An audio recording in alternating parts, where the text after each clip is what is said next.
الحمد لله الذي أعلى منار الإسلام بالسنة ورفع بها عن القلوب لكنه، والصلاة والسلام على نبينا محمد القائد إلى الجنة وعلى آله وصحبه الذين جعلهم الله أمنة للناس ومنه. أما بعد، فهذا هو الدرس 21 من الكتاب السابع من دروس الدورة الحديثية التأصيلية، وهو بلوغ المرام من أدلة الأحكام. باب سجود السهو. إلا السهوي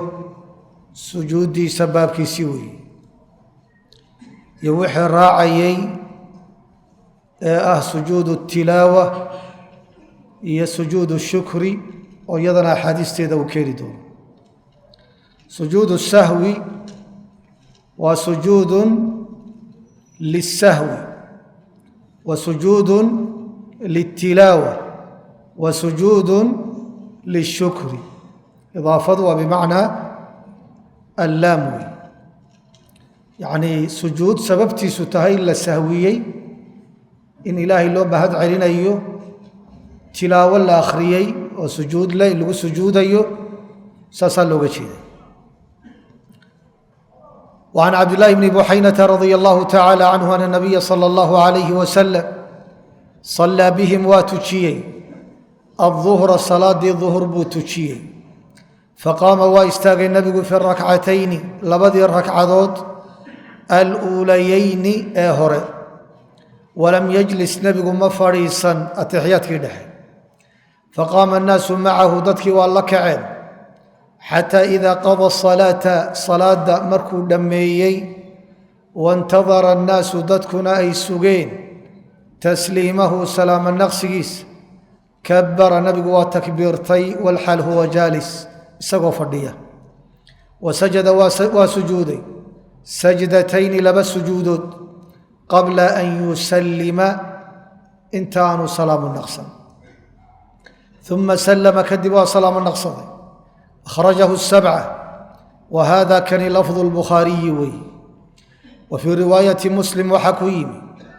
يكبر وتكبيرني في كل سجدة سجود كستوى الحال هو جالس إسغو فردية، وسجد الناس معه دتكنا ولا سجودين مكان ما نسي من الجلوس، فردقوا إلا وي بوس كيسا مبدل كيس أيونا السجود النبي عليه الصلاة والسلام. تحيات كي لغا تغيسي لوغو كبو. حديثك وحو ينو تلمامية التحيات كردحة هدي لغا كعو إن الله لابني، حتى هدي لغا هذا سبحان الله لغا دبقى إليه إن الله لابني. كدب مركا صلاة الله دميو intaan la salaamu naqsan sujuudu sahwiga lala imanay si loogu kabo atixiyaadkii dhexe ee la ilaaway laga kacay. xaaladaasi waa marka uu taagan yahay, uu noqdo qof taagan ama qof taagan uu la mid yahay istaagii aan waxba uga dhinnayn, lugihiisi kala baxeen, madaxu weli ha foorasanaada hadduu doono noqon maayo. hadduu noqdona salaadiisu waa buraysa, waayo waxa uu ka tegay rukni ma ah. wuxuu galay mar hadduu istaagay rukni buu galay, ruknigaa hadduu galay ka soo laaban maayo, waana sida nebigu sameeyey calayhi salaatu wasalaam. waxaa kaloo xadiidku tilmaamaya haddii imaamkii sidaasi ka dhacdo sida nebiga hadda ka dhacday calayhi salaatu wasalaam, xadiidkan imaamka haddii ay ka dhacdo oo uu sahwiyo oo atixiyaadkii dhexe uu ka kaco, xataa ma'muumku hadduu xasuusan yahay inuu raacayo imaamka oo aanu ka hadhay, aanu is odhanay intuu faatixada wado adigu ka sii gaadhsiiya atixiyaadka, lama ogola, waa inuu imaamka ka daba taga wey. wuxuu kaloo xadiidkan inoo tilmaamaya salaaddii inay ku sugan tahay waxaan sunno ahayn, sunnihii la yaqaanay ee laga tegayey waxna aanay ka dhalanayn iyo ruknigii haddii laga tago salaadu ku buraysay wax u dhaxeeya inuu jiro salaaduna aanay ku burayn haddii laga tago loo noqonayn la iska doonayn dhinaca kalena la kabay waayo sunnaha saynu naqaano lama kabo waana atixiyaadka dhexe wey sida xadiiskale tilmaamay hadday fadhigiisa tahay iyo hadday tashahudkaba tahay oo xitaa hadduu fadhiisto tashahudka ilaawo waa la mid in ay tahay sunne la kabayo waana halkay ka timi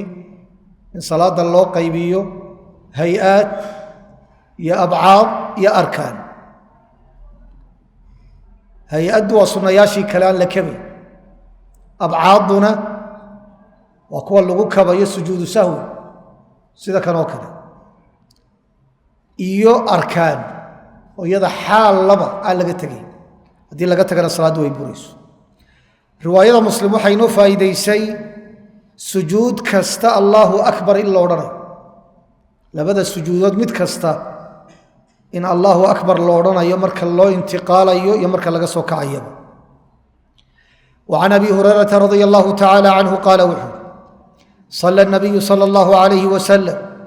نبي واتكذي إحدى صلاتي العشي قال كالدنبل بديس الصلاة متكمدة وظهر أم عصر ركعتين بوتكذي وروايات قال وحكيم الظهر أي تكذي قال وحكيم العصر قال وحكيم الظهر أو العصر قال وحكيم وأكثر ظني أنها العصر ملاهيغا أقبضا إني صلاة عصرها لكن وحيسكوا وافقيا صلاة العشي إنيتها العشي وزوالك إلا قبلك كدعي قبلك هدوء مغرب سوقري لكن وحكوه الرجال الشيء marka zawaal iyo gabaldhaca waxa u dhaxeeya dhuhr iyo casr baa u dhaxeeya labada mid wuxuu tukaday rak'atayn buu tukaday afar baa laga doonay thumma sallama nabigu wa salaamu naqsada thumma qama nabigu waa isu taagay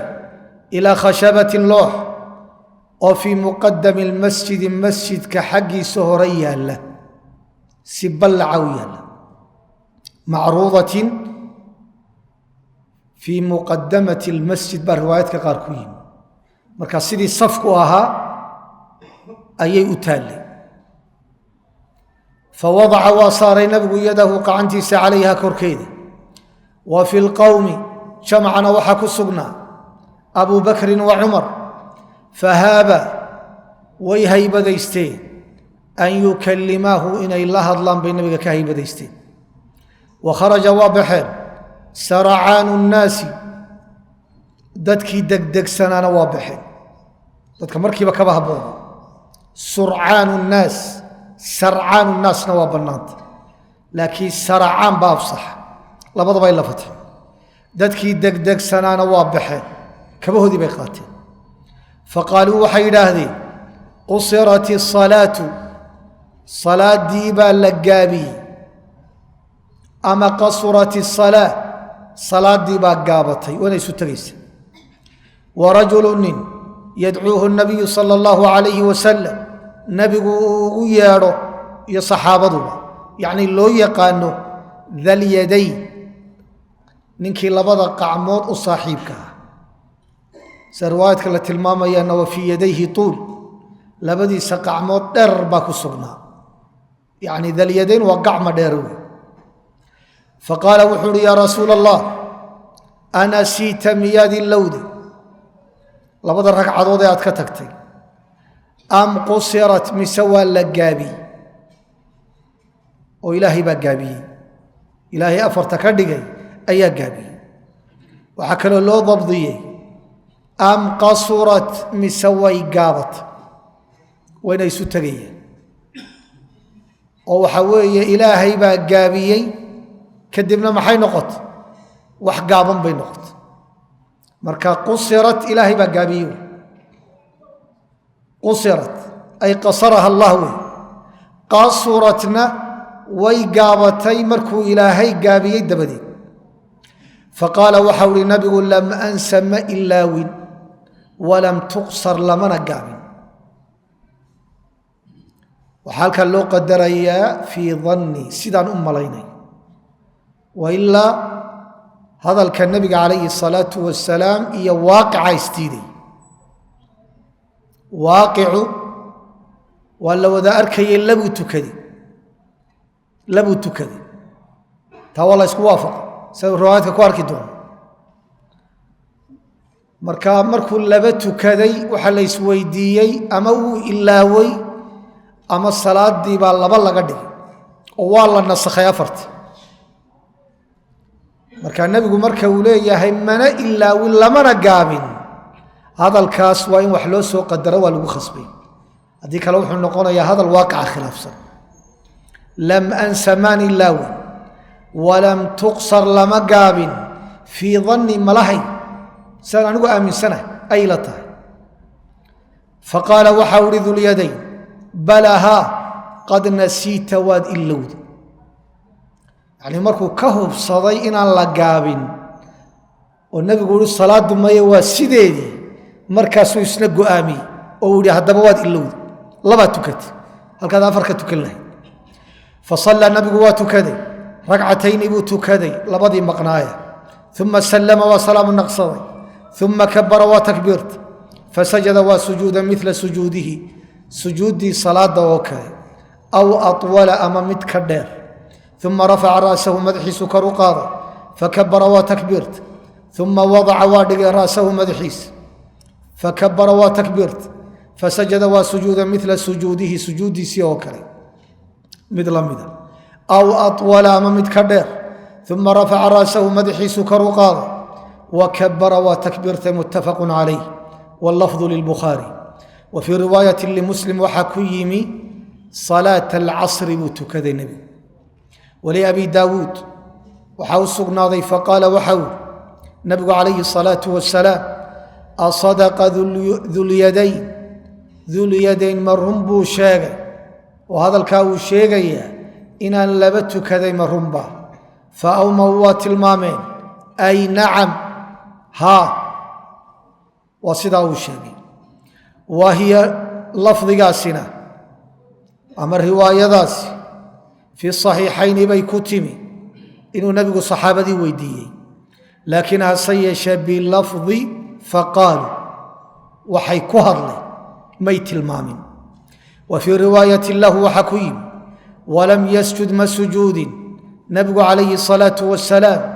xataa yaqanahu allahu dalik ilaa alla subxaanahu wa tacaala hubaal uu siiyey inuu laba ka tegay ilaa uu yaqiinsaday oo sidaa uu hubsaday nebigu ma tukan xadiidku waa muttafaqu calayh riwaayaadkiisuna waa saxiix waxaan ka ahayn riwaayada ugu dambaysa xataa yaqanahu allah waayo abi daawuud wuxuu ka soo warinayaa nin la yidhaahdo muxamed ibnu kaiir ibn abi caطaa oo ka warinaya awsaaci maxamed ibni camr alawsaaci ninkaasina waa nin lagu yaqaano awsaaci inuu ka wariyo axaadiista munkirka ah kaana yarwi can alawsaaci almanaakir marka intaasi ma sugna laakiin macnaheedu waa sax waayo nebigu calayhi الsalaatu wasalaam saxaabadii buu dib u weydiiyey waa la ysku waafaqa marka ama yaqiin ha gaadha ama yaanay gaadhin nebigu calayhi الsalaatu wasalaam warkii ay u sheegeen ee abulyadayn uu sheegay saxaabadiina ay ku waafaqeen ayuu qaatay nebigu calayhi الsalaatu wasalaam dulyadaynna alkhirbaaq ibni camrin baa la yidhaahdaa xadiidku wuxuu inoo tilmaamayaa nebigu calayhi الsalaatu wasalaam inuu sahwinay bashar inuu yahay hilmaamayo salaaddii uu ku sahwinay atixiyaadkii dhexuu ka tegey labuu ka tegey xadiidka kale wuxuu tilmaamayaa salaaddii afarta ahayd saddex markuu marayey inuu salaamo naqsaday iyo sahwiyo kaleba waxaana inoo iman doonaa xadiidu cabdillaahi bni mascuud oo bukhaari iyo muslim isku waafaqeen oo nabigu leeyahy calayhi الsalaatu wasalaam inamaa ana bashar ansaa kama tansawn faida nasiitu fadakiruun bashar baana sidaad wax u ilowdaan baan u ilaawaya haddaan wax ilaawo oo aan sahwiyo ixasuusiya waxaa ilowgu ka reeban yahay nabiga calayhi الsalaatu wasalaam wixii tabliiqa ku saabsan aayad ku soo degtay inay meel dhexe ka baxdo oo nebigu u ilaawo oo samadana ay ka soo degto jibriil soo dejiyo nebiguna uu ilaawo intaanayna soo gaadhin suuragal maaha axkaamtuna waa la mid taasi dhici mayso oo xagga waa laga ilaaliyey laakiin wixii ina soo gaadhay ee dadku ay hayaan inuu sahwiyo oo wax ka ilaawo iyadu waa mid dhici karta xadiistuna waa tilmaamaysa salaaddii buu ku sahwinayay imaamu maalik muwaطaca xadiid buu ku soo saaraya balaaqaadka maalik ka mida balaaqaatu maalik waxaa la yidhaahdaa imaam maalik waa taabicu taabici wey taabici buu ka wariyaa taabicigaasina صaxaabi marka wuxuu dhacda axaadiid badan inuu yidhaahdo balaganii ana nabiya salى اllahu alayh wasalam qaala kada aw facala kada balaaqaatu maalik bale waa mucdal waayo waxa maqan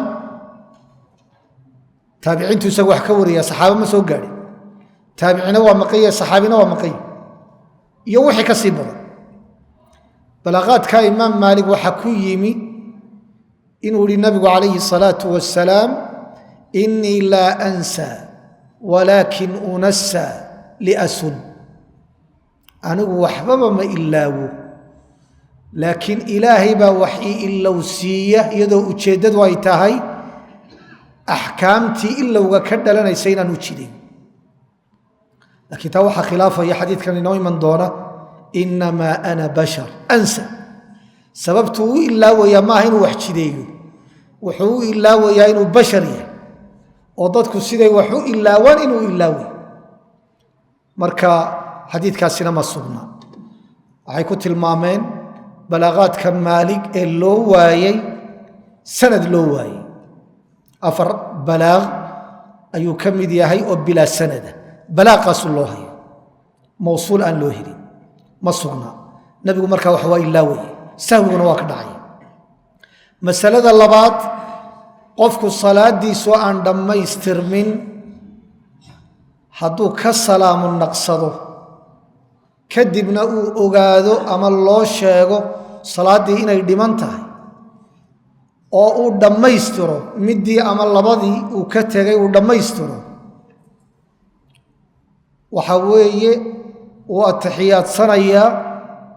intaa ka dhiman markuu dhammaystiro ataxiyaadkaas markuu ka salaamu naqsado sida xadiidkani tilmaamayo ayuu sujuudu sahwiga la imanaya waa sii nabigu sameeyey calayhi الsalaatu wasalaam markii loo sheegay waa istaagay labuu tukaday atixiyaadkiibuu u fadhiistay assalaamu calaykum markuu yidhi ayuu bilaabay waxa weeye sujuudu sahwi marka waxay ka mid tahay xaaladaha sujuudu sahwiga lagula imanayo salaamu naqsiga dabadi ayay ka mid tahay sujuudu sahwigana markaynu isku soo duuduubno asal ahaan waa qabla asalaam intaan la salaamu naqsan baa lala imanaya sababtu waa maxay salaaduu ka mid yahay salaaddaa lagu kabaya oo wax salaaddii ka mida wey waxa salaadda ka midkaana waa in lala yimaadaa intaan la salaamu naqsan waana siday shaaficiyadu qabaan wa sujuudu sahwi sunnatun wa maxalluhu qabla asalaam bay qabaan muطlaqan noocay doontaba ha noqoto booskiisu waa intaan la salaamu naqsan booskiisu waa intaan la salaamu naqsan qabla asalaam iyo bacda asalaam labadaba waa gudaysaa labadaba sida axaadiistu tilmaantay waa gudaysaa laakiin haddii la doonayo axaadiista in la dhaqan geliyo sujuudu sahwi dhammaantii waa qabla asalaam intaan la salaamu naqsan laba xaalo mooyaane xaaladii waa xaaladan salaaddii baad wax ka tagtay kadib waa laguu sheegay ama waad ogaatay waad dhammaystirtay sujuudu sahwigu waa bacda asalaam salaantu ka dambaynay haddaad doonayso xadiiska inaad dhaqan geliso haddaad ka horraysiisana dhib male taasi waa xaalad xaaladda labaadna waa xadiidka cabdillaahi bni mascuud oo inoo iman doona waa marka uu qofku shakiyo sida uu u badinayana uu qaato sida yar aanu qaadan laakiin siduu u badinayo halkiisaynu ku gaari doonaa insha allahu tacala labada xaalo wixii ka soo hadhay waa qabla assalaam oo ay ka mid tahay atixiyaadkii dhexe saynu soo marayna in laga kaco وعن عمران بن حصين رضي الله تعالى عنه أن النبي صلى الله عليه وسلم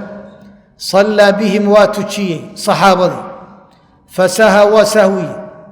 فسجد وسجودي سجدتين لبس سجودود ثم تشهد التحيات كيبو ليب تشهدي ثم سلم كدبنا وسلام النقص رواه أبو داود والترمذي وحسنه والحاكم وصححه حديث كان سيدا حاكمنا وصحيحيي ترمذينا وتحسينيي رجا سورينا يا رجل لو كلسونيه لكن اشكالك كسغني waxay tahay أشعث ابن عبد الملك الحمراني ayaa la kaliyoobay in la yimaado atixyaad la yimaado oo marka salaadii la dhameeyo ee laga salaamu naqsado haddaan la salaamu naqsan de warku waa cadiya oo atixiyaadkii markii la dhameeyey baa lala yimi sujuudu sahwi kadib waa la salaamu naqsaday taasi ishkaal ma leh laakiin waxaa laga hadlayaa markuu atixiyaadsaday ee waxa weeye uu salaamu naqsaday ee sujuudu sahwigii uu ka dhigay bacda salaam labaatan nidhi axaadiista qaar bacda salaam bay ka dhigaya qofku markuu sidaa yeelo atixiyaadkiina waa tegey salaamu naqsigiina waa tegey kadib buu wuxuu sameeyey maxay sujuudu sahwi atixiyaad damba ma u fadhiisanay mise u fadhiisanma salaamu naqsigu isagu waa jiraa laakiin atixiyaad ma la imanay labaad soo lama socotaan atixiyaad labaad ma la imanay tashahudka waxaa la keliyoobay ninkaa la yidhaahdaa ashcath alxumraani waxaa khilaafay shucba ibn alxajaaj amiiru lmuminiina fi lxadiid wahayb ibni khaalid oo isaguna min rijaali saxiixayn raggii iqaadda aha ee ahbaadda ahaa ka mida ismaaciil ibnu culaya isaguna a'imadii xadiidka ka mida iyo rag kale xufaada baa khilaafay oo dhammaantood aan sheegin in salaamu naqsiga dabadii sujuudu sahwi haddii lala imanayo atixiyaadkiina la soo celinay sidaa awgeed baa ibn almundir iyo bayhaqi iyo alxaafid ibnu xajar dhammaantood waxay yidhaahdeen atixiyaadka labaad ma sugna shaadwi ashcaad iqa ha noqdo laakiin rag ka badan oo ka xifdi badan keli iyo jamacba ayuu khilaafay sidaa awgeed ma sugna masalada haddaynu u nimaadno xaaladda noocaasee bacda asalaam salaamu naqsiga dabadii sujuudu sahwiga lala imanayo jumhuurtu waxay qabaan atixiyaadka in la soo celinayo oo salaamu naqsiga labaad ee sujuudu sahwiga atixiyaad laga horraysiinayo dee xanafiye tahay xanaabilo hadday tahay maalikiye hadday tahay waa la soo celinayaa bay dhahay shaaficiyaduna waxay qabaan inaan la soo celinin waxayna ku dhisan tahay xadiidku inuu daciif yahay tilmaamaya tashahudka tilmaamaya ibnu cabdilbar waxa uu leeyahy tashahudka xadiid saxiixoo ku yimi lama hayo imaamu nawowina waa ku raacay oo wuxuu uhi lam yasixa can الnabiyi salى اllahu alayhi wasalama fiihi shay nebiga waxba kama sugnaanin tashahud labaad in la soo celiyo sidaasaana raajix waana sida madhabtu qabto. وعن أبي سعيد الخدري رضي الله تعالى عنه قال وxuu hi قال رsuuل اللhi صلى الله عليه وسلم إذا شhaka markuu shakiyo أxadكم midkiin fii صaلاatihi salaadiisa uu ku shakiyo falam ydri uu garan waayo kam صalىa imise ayuu tukaday aثaلاثا ma saddex am أربعا mise أفر falyaطرxa tuuro الshaka shakiga waliyabni ha ku dhiso calىa ma stayqan waxa la hubo oo ah tirada yar. uma yasjudu waa sujuudayaa sajdatayni laba sujuudood qabla an yusallima intaanu salaamu naqsan.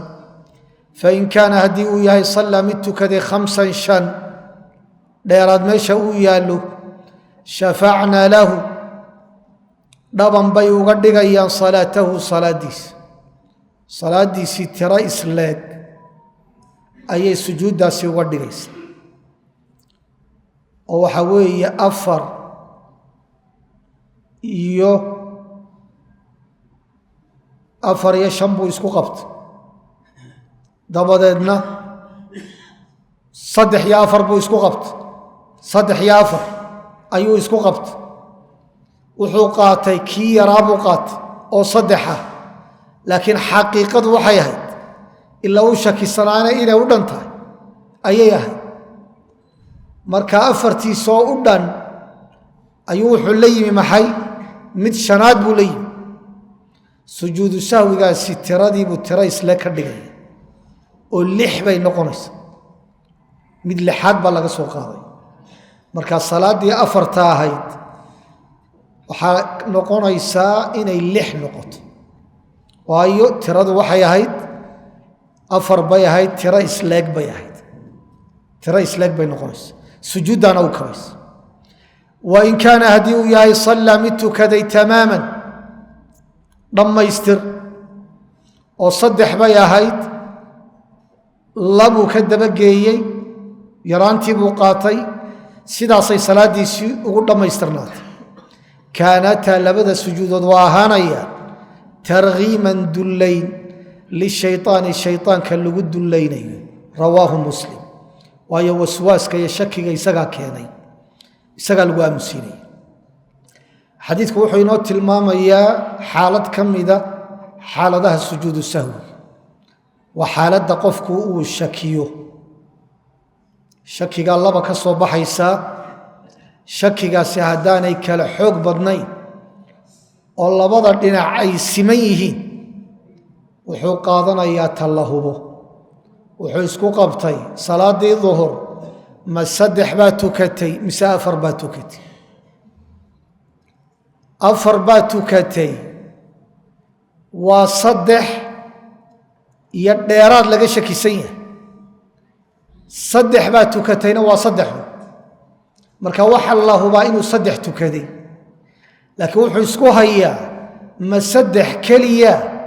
mise waa 3 ay wax la socdaan marka 3da waa la hubaa 3duu qaadanaya kadibna waa buuxinaya tirada yar markuu qaato u dhammaystiraya. sujuudu sahwina waa la imanaya wuxuuna ka dhigayaa sujuudu sahwiga qabla salaam buu ka dhigay qabla salaam ayuu ka dhigaya. imaamu nawowina ijmaac ayuu xaaladda ku soo naqliyey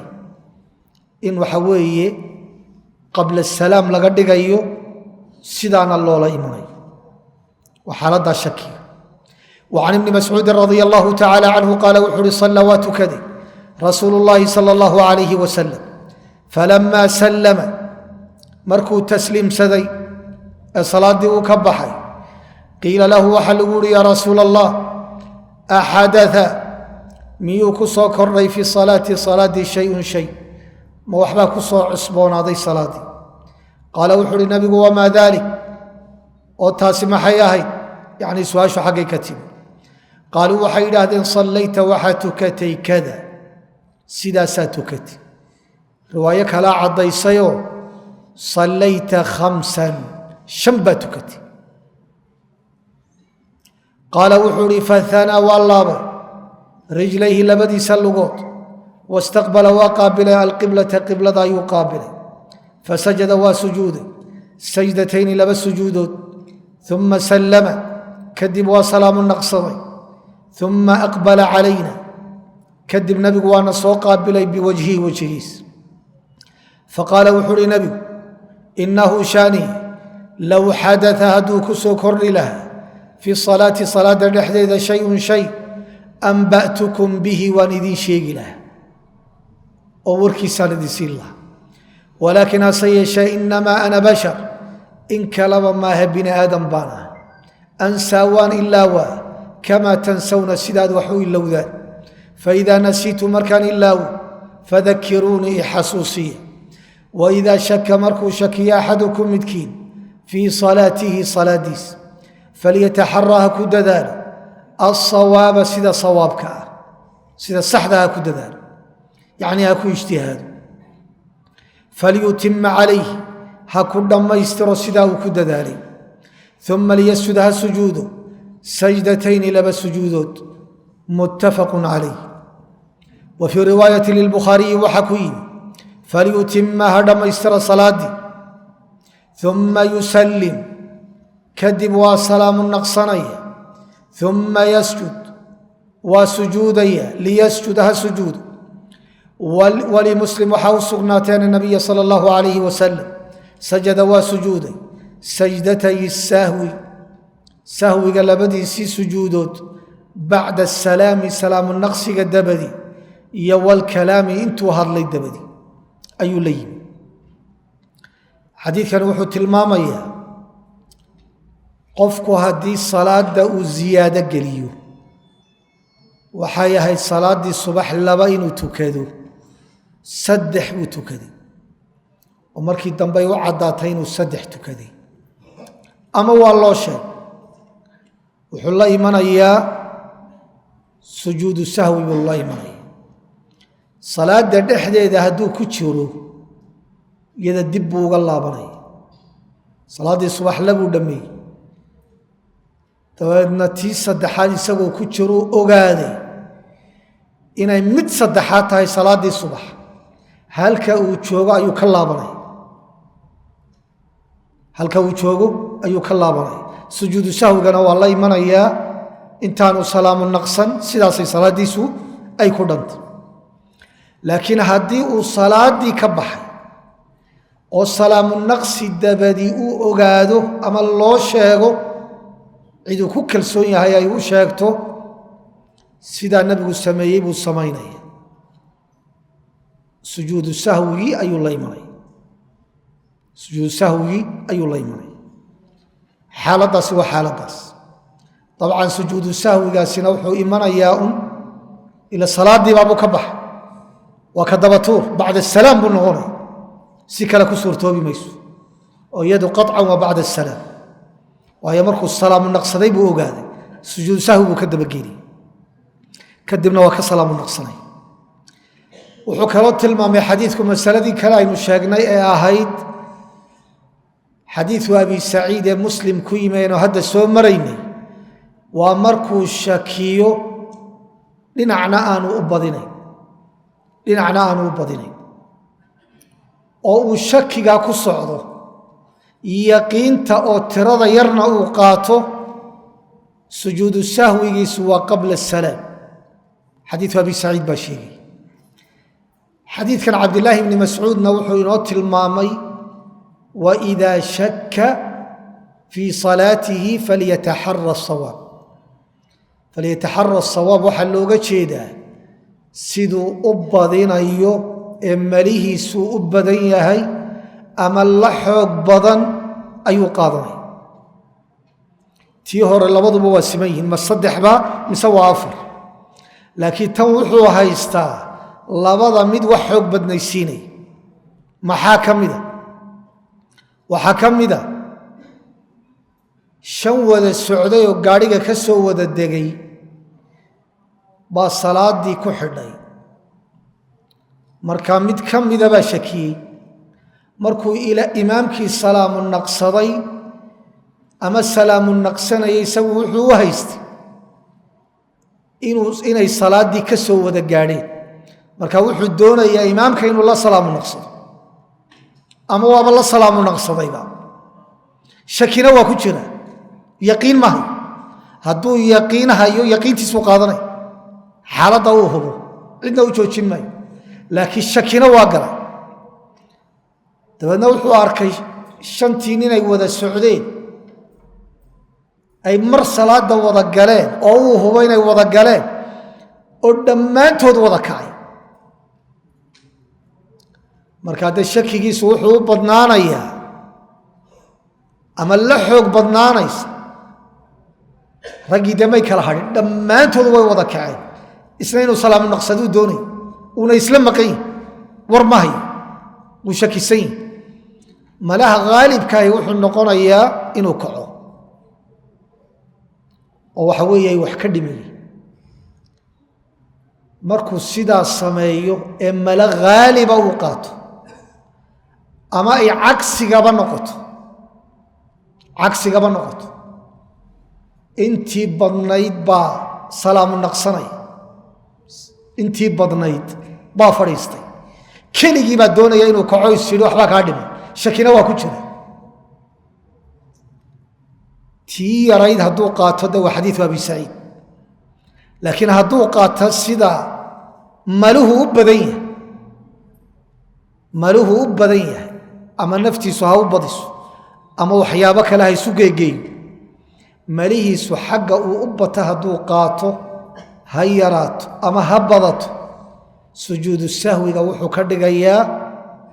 qabla asalaam mise bacda asalaam ya bacda asalaam hadduu malaha badan qaato ama ha yaraato ama ha bato hadduu qaato ka yaraanshaha xaaladda uu shakisan yahayna yaqiinta hadduu qaatana waa qabla asalaam haddii la kala bedelana waa bannaan tahay laakiin waxaynu ka hadlaynaa haddii la doonayo muxadisiin in la noqdo oo la leeyahay xadiiu ibnu mascuud saasuu sheegay waa xaaladdii ibnu mascuud xadiidka ibnu mascuud iyo xaaladdii xadiidka abi saciid iyo xaaladdii ibnu buxayna atixiyaadka dhexe laga kacayay oo qabla asalaam ahay iyo xaalatu fulaan oo markaad doonayso sunnada inaad dabaqdo wahiya alafdal markaa sidaa aad u samayso ajarkaagu waa badan yahi laakiin haddaad ilowdo qabla asalaam wa bacda asalaam dhib male kaad ka dhigtaba wliaxmeda waxaa u sugnaaday wa abi daawuuda wاnasaa'iyi min xadiidi cabdillaahi bni jacfara marfuuca man shakakii ku shakiya fii salaatihi salaadiis falyasjud ha sujuudo sajdatayni laba sujuudood bacda maa yusallimu inta uu salaamu naqsaday dabadii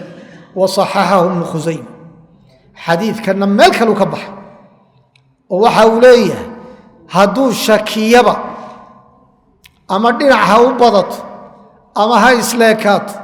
ka yar ha qaato yaqiinta ha qaato mar walba bacda asalaam ayaa la sujuuday ibnu khusaymana waa saxiixi laakiin xadiidkaas sanadkiisu ma xoog badna waxaa soo warinaya oo sanadkiisa ku sugan muscab ibni shayba ninka la yidhaahdo oo culimmadu ay daciifiyeen shiikha uu ka warinayo cutbat bnu muxamed waa majhuul sidaa awgeed baa abu bakr alahram oo min ajali asxaabi alimaami axmed ibni xambal ardaydiisii waaweynaa ka mida faqiih muxadid ahaa wuxuu ihi laa yahbut xadiidkaasi ma sugna kanaynu hayn xadiiu cabdillahi bni jacfar haddii la shakiyo bacda asalaam sujuudu sahwiga in laga dhigay albanina waa daciifiye waxaa kaloo ku sugan riwaayaadkiisu inay iskhilaafsan yihiin xadiidkan cabdullaahi bnu jacfar oo qaar waxay yidhaahdeen sida halkan inoogu taalla falyasjud sajdatayni bacda maa yusallim qaarna waxay yidhaahdeen falyasjud sajdatayn wa huwa jaalis salaamu naqsiba lama sheegi isagoo fadhiya qabla asalaam iyo bacda asalaam midna lama sheegi waana sida waafaqsan xadiidu cabdillaahi bni mascuud iyo xadiiu waxaa weeye abi saciid aynu soo marnay oo labadaa xadiid baa sugan saxiixa ku sugan qabla asalaam iyo bacda asalaam laakiin xadiidkan xadiid daciifa wey bacda asalaamna ma sugna riwaayaadkiisa isku khilaafsan marka waxaynu qaadanaynaa labadii xadiid aynu soo marnay culimada qaarna waxay yidhaahdeen wuxuu tilmaamayaa masaladii aynu sheegaynay oo ah haddii la shakiyo lafteeda bacda asalaamna waa lala iman karaa qabla asalaamna waa lala iman karaa lakiin waa hadduu xadiid ku sugnaado oo ilaa fiqi ahaan la diidi maayo qabla asalaam iyo bacda asalaam inay bannaan tahay وعن المغيرة بن شعبة رضي الله تعالى عنه أن رسول الله صلى الله عليه وسلم قال وحو إذا شك هدوك شكي أحدكم متكين هدو شكيو صلاة الحديث فقام ويستاغ في الركعتين لبض الركعات وتحيات كردحو ككعو فاستتم ودما يسترتو قائما حال يهم التاغن وسقمات يوسو تاغ فليمضي هكو صعود وليسجدها سجود سجدتين لبس سجود وإن لم يستتم هديان لما يستر من قائما حال يهم التاغن فليجلس فريست ولا سهو عليه سهو نمصر رواه أبو داود وابن ماجه والدار قطني واللفظ له لفظ قنا يسقاله بسند ضعيف سند ضعيف وكسوريين ووحى لو ضعيفين إياه وحسورنا يا جابر ابن يزيد الجعفي وأن شيعاء أما الرافضية علماءنا يكت المامين متروك إنوية ضعيف جدا إنوية سيداوقت بحافظك ضعيفية إمام النووي نوى ضعيفية علماء كلا نوى ضعيفية مسألة التلمام يا نوى مسألة حديث عبد الله بن مالك بن بحينة أين سومر إني التحيات كدحا هدي لغا كوعو إن الله لابني سجود السهونا لولا إيمانيا قبل السلام حديث كاساينة تصيح حديث كان وحو سو كرديي مسألة إنو صوت الماني أو هدي استاقي سودميسترين يهينا إن أنو الله بني والصلاة دي أوصي وضي سجود سهونا والله إيمانيا وانا سي نبي السمي عليه الصلاة والسلام هدي لكن يسقوا ميل دحمريا او حسوسته انو فريسانيو كدبنا الله يمني علمادنا waxay ku kala qaadeen waa hadii boodiyadiisa iyo cagtiisu waxa weeye iyo ciribtiisa ama cagtiisu aanay kala kicin hadii ay kala kacdo waxa weeye xaaladaas istaagii buu aaday xagiisi hadduu ka hinqado lugihiis oo uu kala saaro haddii laakiin waa taxiyaadkii ka soo kaco oo waxa weeye lugahaasi ay haystaan meel dhexaba ha gaadho oo fadhigiisii caadiga ha ka soo kaco iftiraashkii uu u laabanayo qaar waxay yidhaahdeen waxaa la eegayaa dhowaanshaha haddii uu kala kiciyo oo ay kala fogaadaanna oo xagga istaagga uu u dhowaadana laaban maayo hadday isku dhow yihiin oo muuqaalkiisu xagga fadhiga u dhow yahayna uu isku qabanaya waa fadhiisanaya markaa kuu u dhow yahay baa la eegay xaaladda waa noqonaya hadduu xagga fadhiga u badan yahay uu u laabanayo laakiin waxaa imanaysa mar hadduu in yar hinqaday kadib uu isqabtay oo u laabtay xadiidku wuxuu tilmaamay walaa yasjudu lisahwi mar hadduu dee hubsaday xaaladiina uu saxay sujuudu sahwi lagu mare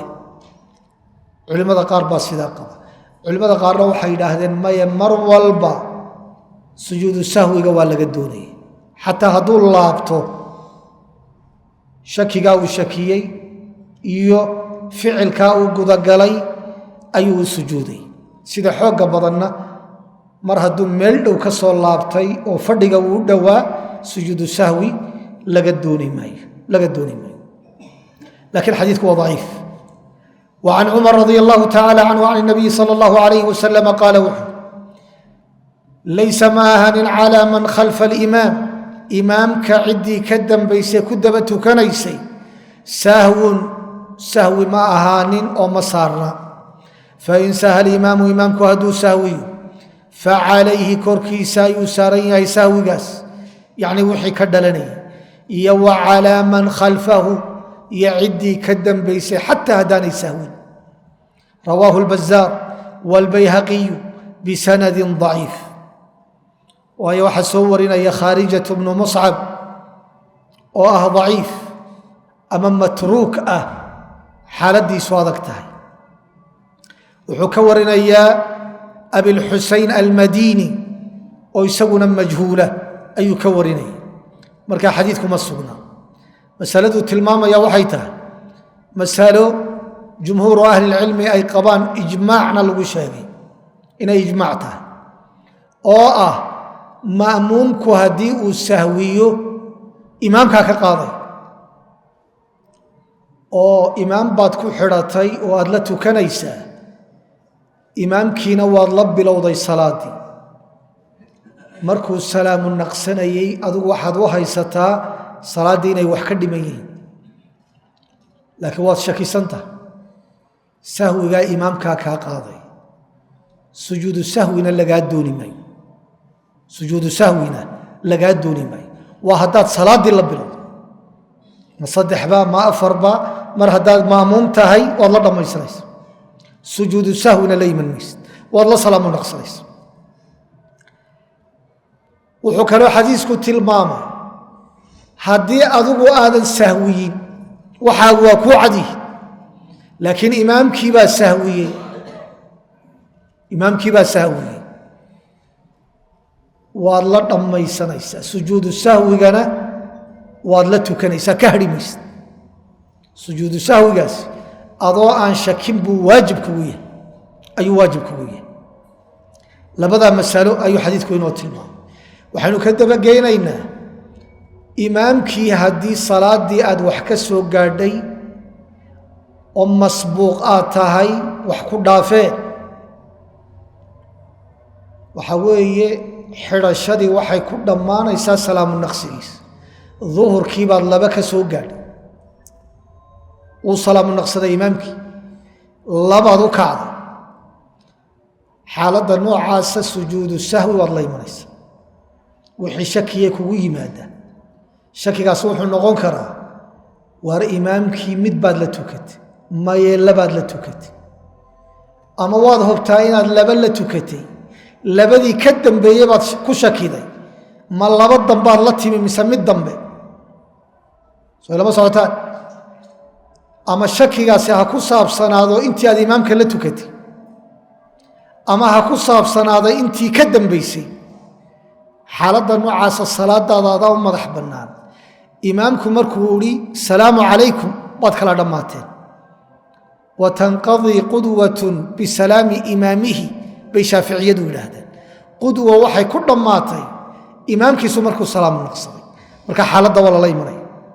adoo maamuuma ayaad la imanaysa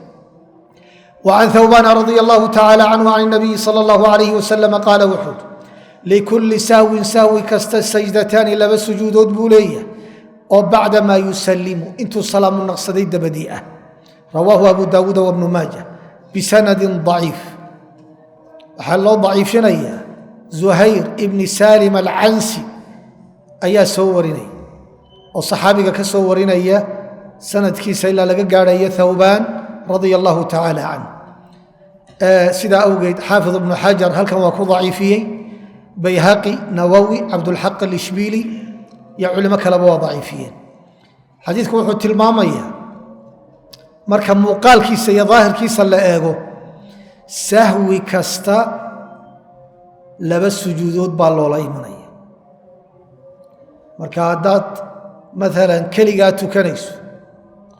oo aad atixiyaadkii dhexe ka kacday oo aad isku qabatay ma labaad saddex baad tukatay mise afar oo wax kaloo sujuudu sahwi loola imanaya aad la timaado waxa weeye afar saddex sababood oo sujuudu sahwi loola yimaado baa salaadaadii dhacay sujuudu sahwi kasta miyaa loo sujuuday oo saddex sababood baa salaadaadii ku dhacay salaaddu markay dhammaato 6 sujuudood baad la imanaysa ma sidaasaa la odhanaya xadiiska sidaasaa laga fahmaya lakiin xadiisku waa daciif oo ma sugna waxaa kaloo xadiiska lagu macneeyey sujuudu sahwi sahwi kastoo dhaca wuxuu leeyahay laba sujuudood buu leeyahay oo si guud looga hadlayo sahwigu laba sujuudood buu leeyahay laakiin hal salaad haddii sahwi badani ku dhaco mid baa ku filan inay midi ku filan tahayna waxaa u daliila waaqca u daliila waayo sujuudu sahwigii waxa laga dhigay xagga ugu dambeeya oo inagii ilaahayn ma qabla salaam ba mise waa bacda salaam salaadii baa lagu soo gebagabeeyey haddii sahwi kasta loola imanayo dee waa la daba dhigi lahaa oo sahwigaasi markuu dhacaa lala iman lahaa maxay sujuuddiis mid dambe hadduu yimaadana waa lagu daba qaban lahaa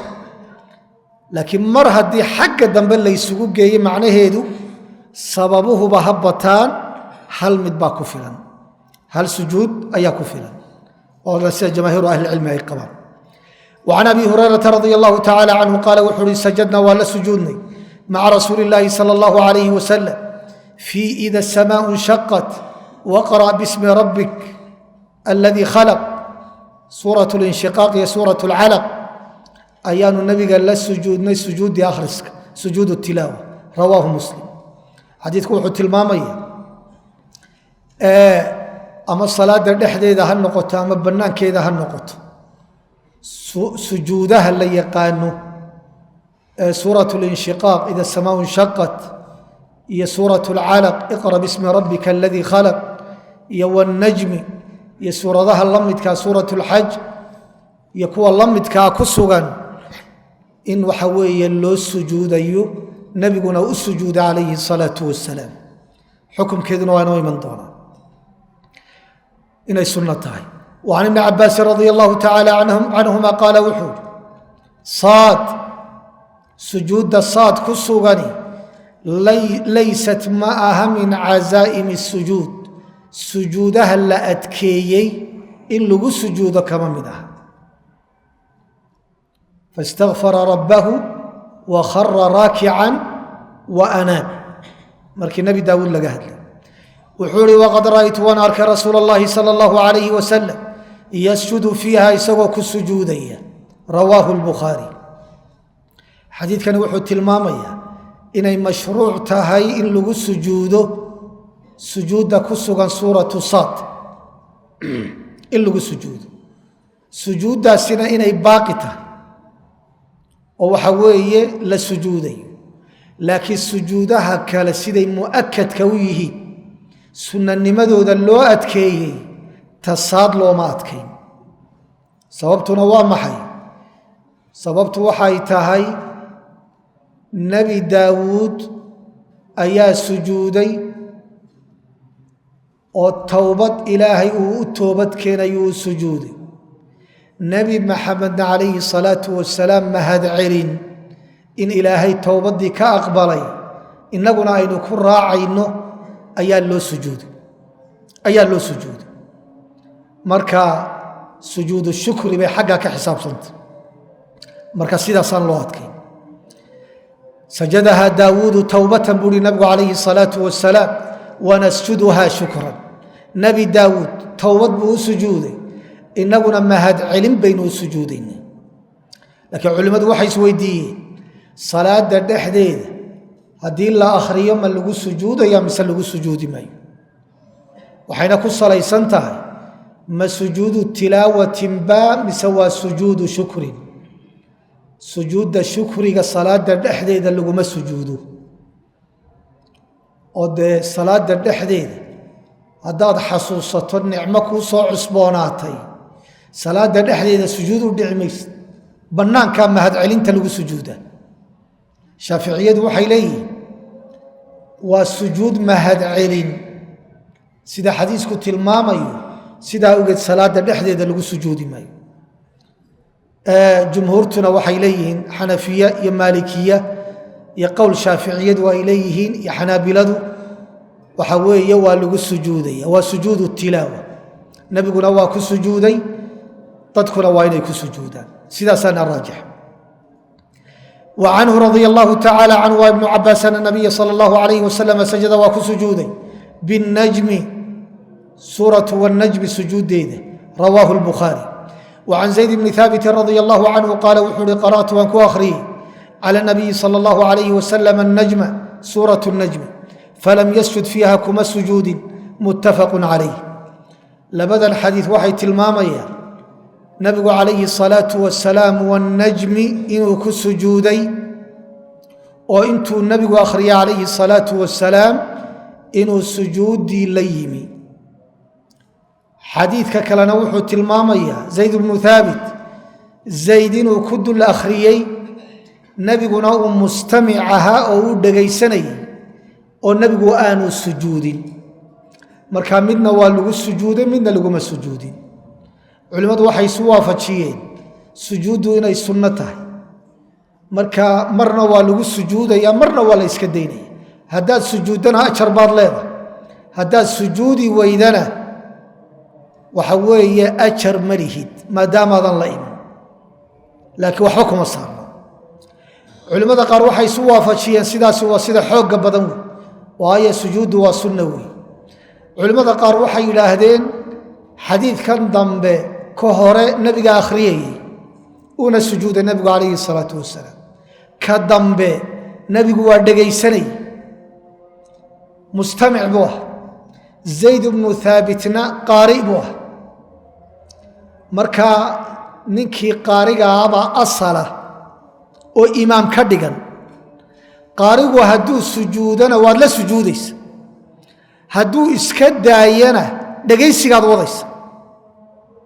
waayo qur-aankii baad dhegaysanaysay hadduu sujuudi waayo waad sii dhegaysanaysaayoo isagaad raacaysa markaa nebigu calayhi salaatu wasalaam zayd bnu haabit baa sujuudi waayey oo qiraa'adii sii waday nebigu sidaasuu isaga daayay culimmada qaarna saasay isu waafajiyeen waana sida xadiidka ka muuqanaysa laakiin tan kalena waa jirtaa inay sunno tahay marna lala imanayo marna la iska daynayo وعن khالد بن macdاna رضي الله تعالى عنه qaala wuxuu hi fudilat dheeraad baa loo siiyey oo waa lagu fadilay suuraة الxaji bisajdatayni laba sujuudood rawaahu abu daawuuda fi اlmarasiil warawaahu أxmed والtirmidiyu mawsuula isagoo xidhiidhay soo wariyeen min xadiiثi cuqbaةa bni caamir wazaada wuxuu ziyaadiyey xadiiثu cuqbaةa bni caamir nabigu inuu yidhi faman lam yasjudhuma kii aan sujuudayn labada sujuudoodee suuraة اlxaj falaa yaqra'ha yaanu akhriyin mar haddaanu ku sujuudayn haba iska day wasanaduhu daciif sanadkiisuna waa daciif xadiidka hore waa mursal sidaa awgeed baa abi daawuud maraasiisha ku soo saaray khaalid bnu macdaan waa taabici wuxuu ihi nebiga calayhi الsalaaةu wasalaam baa yidhi xaafidku laakiin inooma caddayn wa can khaalid bni micdaan qaala qaala rasuulu اllaahi salى اllahu عalayhi wasalam fudilat sidaa weeye waana sida abi daawuud maraasiisha uu ku soo saarayo markaasuu mursal noqonay laakiin haddii sidan loo daayo oo hadalkiisa laga dhigo maqtuuc buu noqonay taabici hadalkiibuu noqonay wamaa yudaf litaabicin maqtuucu laakiin waa mursal weeye mursalkana waa la yaqaana waa daciif taabicigu inuu yidhaahdo nebigaa yidhi xadiidka dambe xaafidkaaba tilmaamay inuu daciif yahay oo isagu wuxuu tilmaamayaa suuraة اlxaj laba sujuudood baa ku sugan faman lam yasjudhumaa falaa yaqra'ha suuradda ayaanu akhriyin waxaa lagu daciifiyey cabdilaahi bni lahiica ayaa soo warinay wuxuu ka warinayaa mishrax ibni haacaan oo saxaabiga ka warinaya mishraxna waa nin iqa ah laakiin cuqbat bnu caamir saxaabiga wuxuu ka wariyaa manaakiir baa leeyi sanadkiisu ma xoog badnaa laakiin bayhaqi wuxuu leeyahay mursalka iyo musnadka mawsuulka ah ayaa laysku xoojinayaa waxaa kaloo lagu sii xoojinayaa xadiidka camr bn اlcaas oo nawowi uu xasan ku tilmaamay oo isna tilmaamaya suuraة اlxaj laba sujuudood inay leedahay waxaa kaloo lagu sii xoojinayaa cumar bn اlkhaaab iyo wiilkiisii cabdilaahi bni cumar labaduba suuraة اlxaj inay labadiisa sujuudoodba ay ku sujuudeen marka mursal baa la hayaa laba xadiid baa la hayaa laba athar oo laba saxaabi ka sugan baa la hayaa waxaa marka la isu wada geeyo way isxoojinayeen sidaa awgeed baa albani markii hore waa saxiixiyey laakiin markii dambe waa ka laabto xadiiu cuqba waa daciifi bayhaqina waynu soo tilmaanay inuu isku xoojiyey ibnu baasna wuxuu ihi waa la ysku xoojinayaa laakiin waxaa la ysku waafaqay intaa dambe ah qofka aan ku sujuudayn suuraddaba ha iska daayo intaasi inaanay sugnayn oo wax xoojiye aan lahayn iyada waa la ysku waafaqay intaasi waa munkar bali xadiidku wuxuu tilmaamayaa suurat اlxaj laba sujuudood inay leedahay waana sida ay qabaan waxaa weeye shaaficiyada iyo xanaabiladu sujuudda hore waa la ysku waafaqsan yihi laakiin tan labaad baa khilaaf la geliyey shaaficiyadu waxay qabaan tan labaad inay sugan tahay oo suurat اlxaj laba sujuudood ay leedahay sidaasaana raajix culimmada qaarna waxay yidhaahdeen ta hore unbaa sujuuda laakiin ta dambe sujuud ma ah shaaficiyada waxaa xoojinaya marka xagga macnaha la eego xadiistaba laga yimaado ta hore waa khabar alam tara ana allaha yasjudu wey ilaahay waxaa u sujuuda laakiin ta dambe waa amar yaa ayuha aladiina aamanuu irkacuu wasjuduu ta dambe waa amar wey khabarka iyo amarkana waxaa xoog badan amarkaa xoog badan وعن cمر رضي الله تعالى عنه قال wuxuu uhi ya أyuهa الناas dad yahow إnaa anagu namuru waxaanu maraynaa bالsujuudi sujuud faman sajada kii sujuuda faqad asaaba sawaabkii buu waafaqay sunnadii buu waafaqay oo haleelay waman lam yasjud kii aan sujuudina iska daaya falaa إثma calayhi denbi ma saara rawaahu الbukhaarي wa fiihi waxaa kaloo ku yimi ina اllaha tacaalى alleh lam yafrid ma waajibin الsujuuda sujuud ma waajibin ilaa an nashaa inaanu doonno mooyaane wa huwa fi lmuwaطa muwaطa'ana waa ku sugan yahay xadiidku waa صaxiix wuxuu tilmaamayaa sidaynu soo tilmaannay sujuudu tilaawa sunno inay tahay oo aanay waajib ahayn jumhuurtaa sidaa qaba